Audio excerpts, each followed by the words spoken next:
started this morning right around 9 o'clock and went to now lunchtime, and we're finished after all day yesterday and today.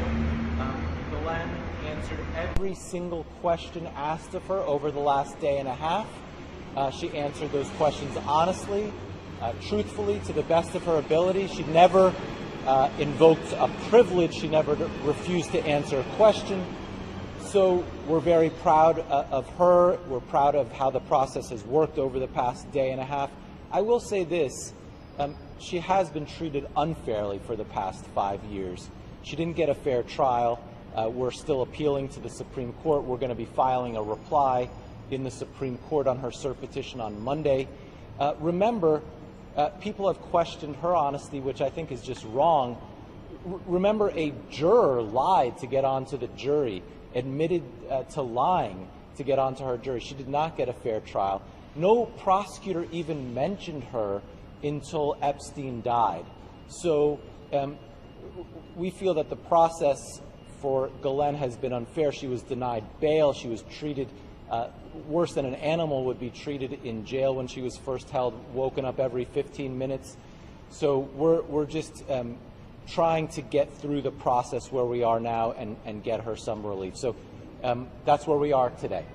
Do you feel like you're going to get some relief as a result of the conversations you've been having the last couple of days? We don't know. We don't know how it's going to play out. We just know that this was the first opportunity she's ever been given to answer questions about what happened. And so the truth will come out about what happened with Mr. Epstein, and she's the person who's answering those questions.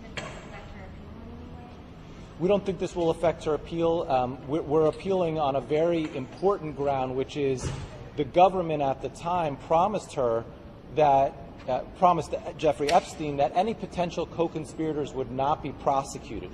And so she deserves that promise.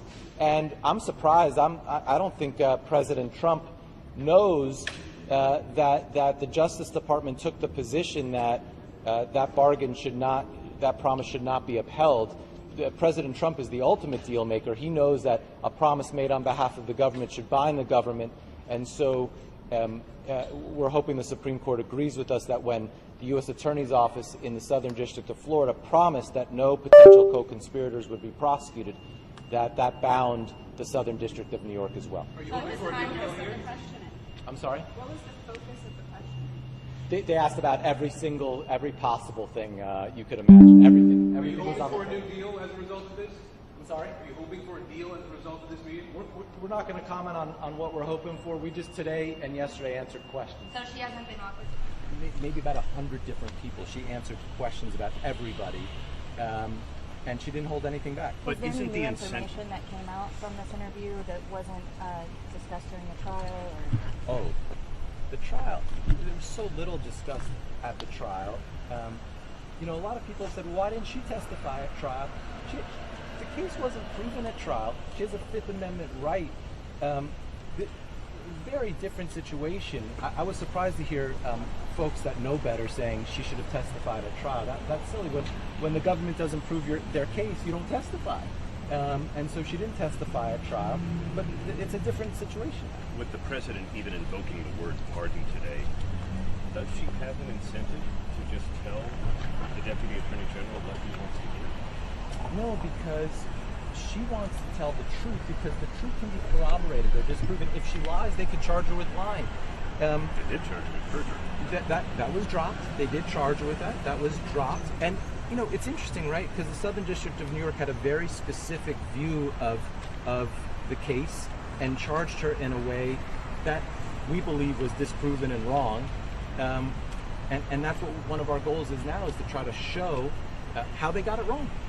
If she is seeking a pardon, how do you go about doing that now with a potential congressional testimony pending with more of the Deputy Attorney General? We're going to take one day at a time. I know that's very cliche, but it's true because things are happening so quickly. We haven't spoken to the president or anybody about a pardon just yet. And listen, The president this morning said he had the power to do so.